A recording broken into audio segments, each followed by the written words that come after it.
Could another former Ram be coming to Detroit? And we'll talk to Sam Monson, PFF, coming up on a Thursday, Locked On Lions. You are Locked On Lions, your daily Detroit Lions podcast. Part of the Locked On Podcast Network, your team every day.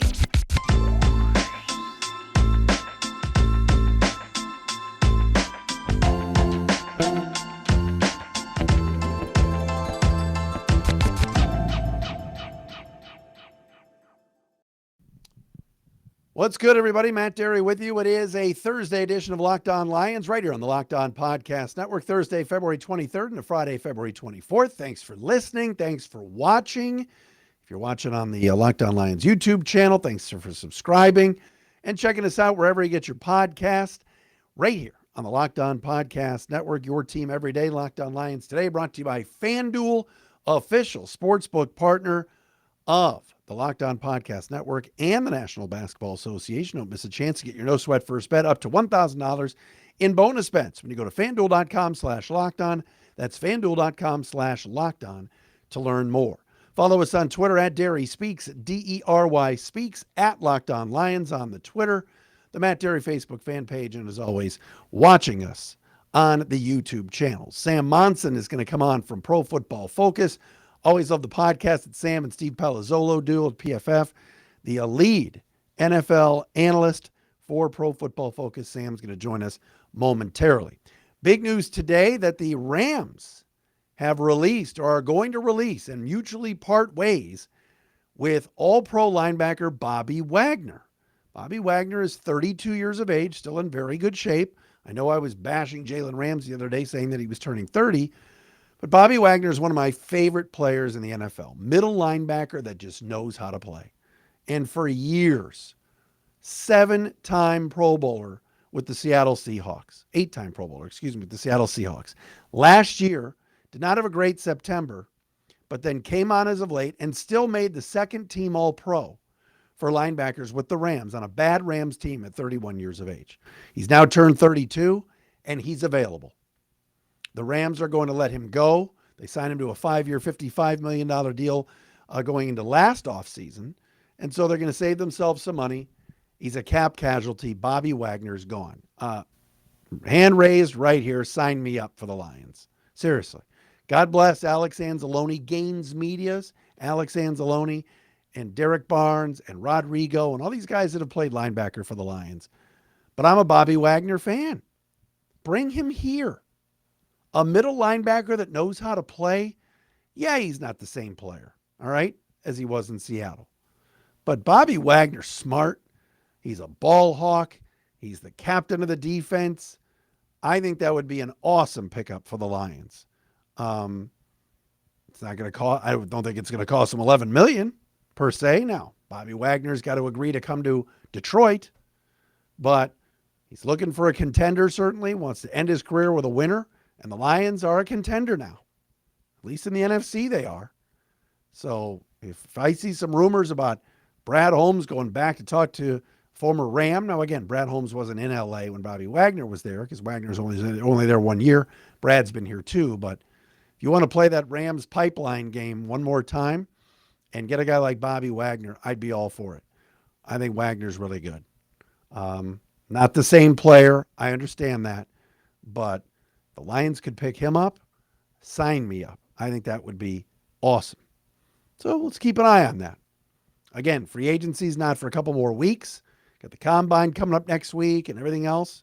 But Wagner would be, I think, a stud, veteran leader, middle of your defense, green dot on the helmet player. I would do cartwheels if the Lions could get a guy like that.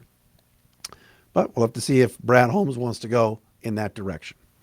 All right, coming up next, Sam Monson from Pro Football Focus, PFF, will join us.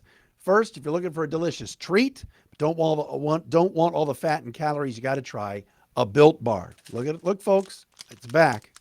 Built right there. Salted caramel. Love this thing. 130 calories, 17 grams of protein. Doesn't get any better. That was my breakfast today I love Built Bars. You got to try them. They're healthy and good for you, but they also taste fantastic. Peanut butter brownie, churro, coconut almond, every flavor is covered in 100% real chocolate. All of them. I had the salted caramel today. I'll probably take a little cookies and cream with me tomorrow as I hit the road for a day. But they are covered in 100% real chocolate. They're good for you. You got the protein, only 130 calories. It's fantastic. Check out Built Bar's collection of everything you want and the coconut puffs and the marshmallow puffs at built.com. Also, they got Built Bars now at Walmart. Get a 4-bar box of cookies and cream, double chocolate, or coconut puffs. And at Sam's Club, grab a 13-bar box for brownie batter and churro. You can thank me later. It's Built Bars at built.com and Walmart and Sam's Club. And hey, Matt Dery here to tell you about our friends at Ultimate Football GM. You've heard me talk about this mobile game app. It's a lot of fun. You can tell how much fun I had this year. We competed with all the Locked On hosts. Shout out to Chris Carter, the winner of the Locked On League from Locked On Steelers. But anyway, Ultimate Football GM is a lot of fun. You got to check it out. You can hire coaches and coordinators. You draft players. You pick up players in free agency. You are the general manager at Ultimate Football GM. All of this in a challenging and realistic game world. Ultimate Football GM is completely free and playable offline. Play on the go and as you want, when you want to. All right?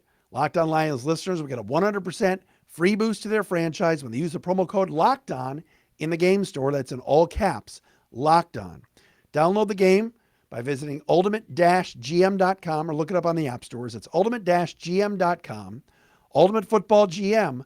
Start your dynasty today.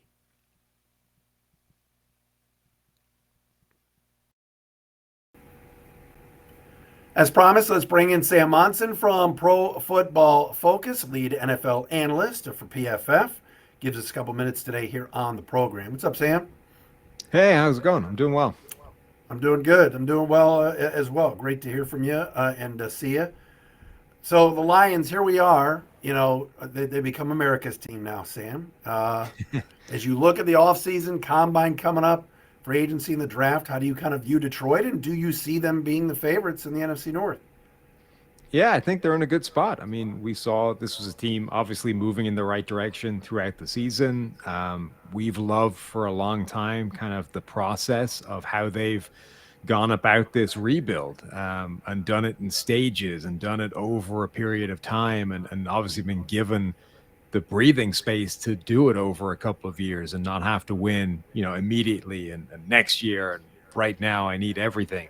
So I think it's all started to come together. It doesn't mean that every move they've made has been perfect and they need to, potentially go in a couple of different directions to ones that they thought they may have had covered, but they're pretty close now. And having built this thing largely inside out, I think this offseason is all about sort of finishing off the perimeters and making sure that they're strong away from the ball at corner and wide receiver. And those would really be the focuses this offseason. Let me ask you, I mentioned this before you came on, but Bobby Wagner is going to be let go by the Rams. I know there's that Rams, Brad Holmes, Lions connection, although Wagner wasn't in L.A. when Brad was there. I've always been a huge Bobby Wagner fan. Do you see that as a fit for Detroit? Yeah, I mean, Bobby Wagner is one of the best linebackers of his generation. I think it's him and Luke Kuechly that were the two best in the league for a long period of time. And opening night last season, Bobby Wagner got absolutely cooked in that game. Looked like he was done, and we were thinking, oh, that's the end of his career. And it was a great run in Seattle, and then we thought we'd give it a go in the Los Angeles, and it just wasn't going to happen. But really, from that point on, he bounced back and was as good as any linebacker in the league. And, he's not what he quite was athletically. You can see he's lost a step here or there, but he's so good mentally that he understands the game so well. He can put himself in the right position more often than not. And his fundamentals have always been incredibly sound. He's been the best tackling linebacker in the league since, I think, Takeo Spikes, probably. He just doesn't miss tackles unless he's injured and playing through something. And Detroit, they found themselves a linebacker as well. I think Bobby Wagner would be a really interesting veteran presence to add to what is otherwise a very young defense. It's interesting because we're not used to hearing this, Sam, in Detroit, and you know this. I heard you and Steve talk about it on your show, but um, you know, Bobby Wagner wants to go to a winner and wants to go to a contender, and oh my gosh, people are actually saying that about Right. Detroit. Right. So And I'm all of a not sudden, that doesn't rule out the Lions. right. So, and you look at it and you go, all right, Anzalone's a free agent. They've got young linebackers. Rodriguez is going to play. Certainly Barnes is going to play, but I don't know. I've just always been a Wagner fan, like you said, and it's just sort of weird to hear Detroit in that mix, whereas for years you never heard that. Yeah. No, I think it would make some sense. Like it's a match that does match up. By the way, speaking of contenders, certainly if the Lions were to win the division this year, or at least get there, they got to go through Green Bay. And Aaron Rodgers is out of dark. Yeah.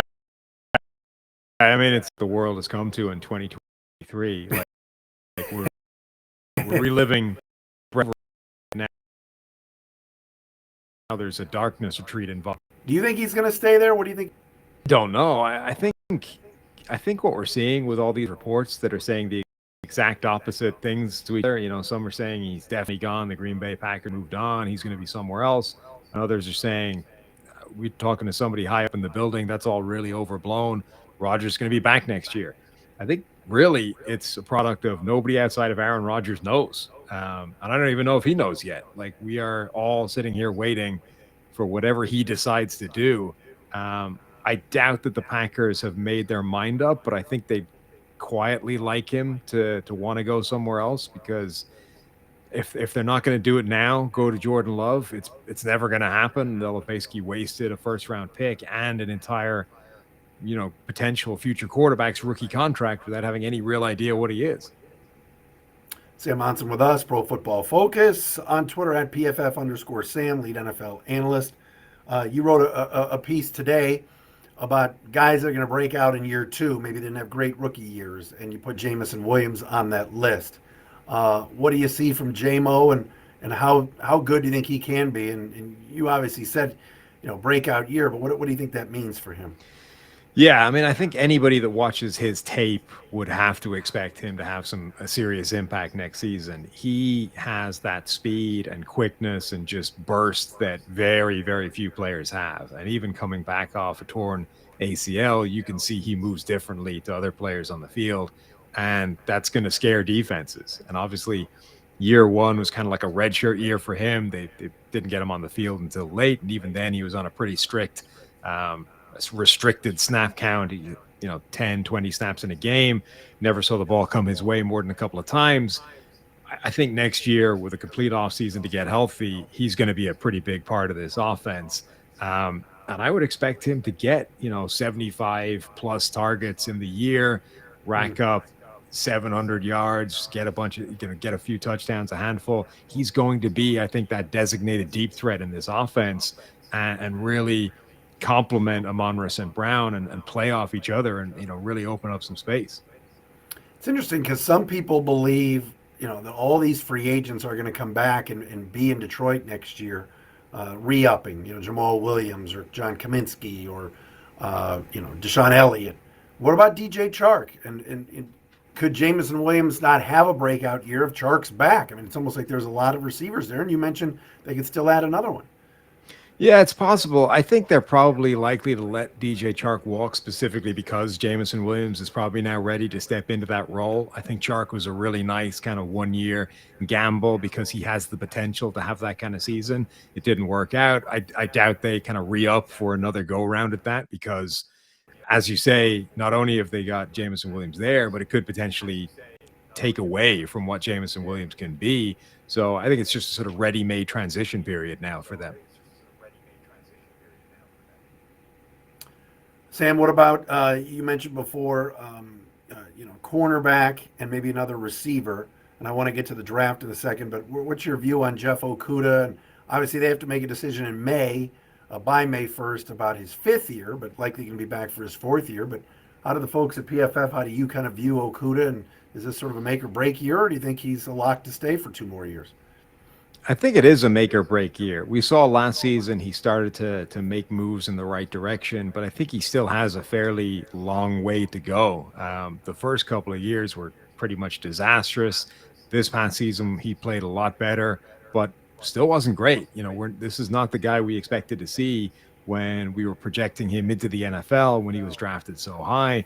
So if he doesn't show another pretty significant step forward this season, then I think it is going to be difficult for them to commit to him long term. More with Sam. I want to ask him about the draft. Obviously, numbers 6 and 18 belong to the Lions. Maybe they move up, down. I want to get Sam's thoughts on that. We'll do that coming up next. I want to tell you first, though, about our friends at FanDuel. It's midway point of the NBA season. Games are back tonight, folks. That means it's a perfect time to download that FanDuel app, America's #1 sportsbook. New customers get a no-sweat first bet up to $1,000. That's bonus bets back if your first bet doesn't win. You can bet on everything, money line, point scores, and, of course, threes drained as well. FanDuel even lets you combine your bets for a chance at a bigger payout with a same-game parlay. We love FanDuel. Official sponsor now, an official sportsbook of the Locked On Podcast Network. Go to FanDuel.com/LockedOn to learn more. Make every moment more with our friends at FanDuel, the official sports betting partner of the NBA. Sam Monson with us. We love him from PFF. Our buddies at Pro Football Focus. A shout out to Dave Selfaro as well, the dean of Lions fans at PFF. Eric Eager used to root for the Lions. Then he's left for greener pastures, right, Sam? But we love Eric as well. Take me through. So you look at the Lions. How do you view 6 and 18? There's a theory in Detroit that they can't take a corner at 6, even though Witherspoon and others are really good, because they screwed up the Okudah pick when he was 3rd. How do you kind of look at where Detroit sits right now in that first round? Could they move up? Could they move down? How do you look at it? Yeah, I mean, moving around is always a possibility. Moving backwards more than forwards, I think, would make more sense. I wouldn't let the Okudah pick dissuade a team from doing anything this year. I just don't think that's a particularly good process. There was nothing wrong conceptually with the drafting of Jeffrey Okudah. He just hasn't worked out as they expected him to. But that doesn't mean you don't take a corner that high. Look at Sauce Gardner a year ago. The Jets take him at 4 overall.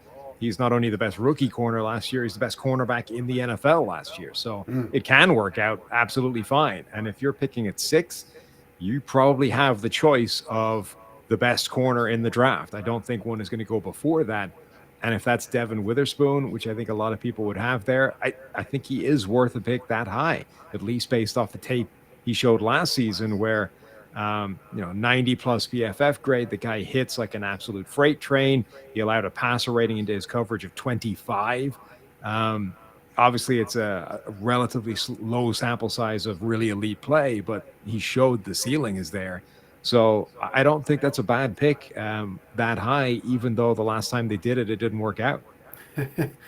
That's like when the Lions took Hawkinson and everybody went up Eric Ebron 2.0 when they took a tight end that high. But as far as how you guys look at it, how big of the gap is it between Witherspoon or, let's say, Gonzalez or any of the other corners? I don't think it's a big gap. I think his play last season, if you could guarantee you were getting that guy going forward, then I think it's probably a bigger gap. But the fact that it's only one season, that it's, a low sample size of truly elite play, it's always got to make you tap the brakes just a little bit. But it's a good cornerback class this year. It's maybe the best one we've seen come along in quite a long time. So even if you don't take a guy at number 6, I think you can definitely find corners in the first couple of days that are all capable of coming in and being starters. Is Myles Murphy in your mind kind of the safe number 6? Let's say the Lions stay at 6. The Will Andersons are gone. The Strouds are gone. Jalen Carters are gone. Is Murphy kind of like the plug and play at 6 safe pick in your mind? Yeah, probably. I don't know that Detroit needs that edge rusher this year. I know it's a popular pick for them, and a lot of people are trying to give them that built-in compliment to Aiden Hutchinson. I really loved what we saw from James Houston. I think there's still some guys on that roster that they expected more of and might not have been wrong. It didn't happen last year, but we might be able to see more of it this season. I wouldn't necessarily force an edge rusher early in the draft, particularly if it's close between, an edge or a different position like a Witherspoon or even a wide receiver, maybe not at 6, but, I don't know that they have to go that route, but certainly Myles Murphy is a guy that there's a lot to like about his game. The numbers back it up. Steve Palazzolo's draft model from our podcast loves him as well. I think it would be a sound pick for them. When you look at, the Lions have a decision to make. Brad Holmes for 2 years has done nothing but draft defensive linemen. He loves them. Obviously, you got Hutchinson, you got Josh Pascal, owns Enrique and McNeil the year before. Houston, you mentioned, who's kind of a hybrid.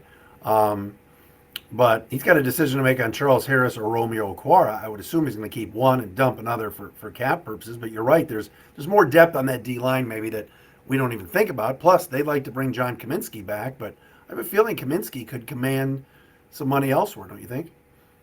Yeah, possibly. It's a very strange free agent group this year. It's not a strong class overall, but there's a lot of players that can come in and be solid starters or contributors depending on the position. And I think it's really a free agent group for smart teams, for well-run franchises that already kind of operate this way, which is we let somebody else go after the shiny objects and the crazy money and the bidding war up front, and we focus on the lower value deals, but the ones that are going to be the best bang for the buck next season. That's kind of what the entire class is this year. Sam Monson with us from PFF. People say maybe the Lions, there's a big, this was Daniel Jeremiah the other day. Anthony Richardson at 18, you draft him and you stash him. What do you think of that? Jared Goff has 2 more years, and quite honestly, they love him in Allen Park. So I could see Jared Goff being the quarterback here a long time. Yeah, I think it's possible. I guess it always depends how they view this draft class of quarterbacks.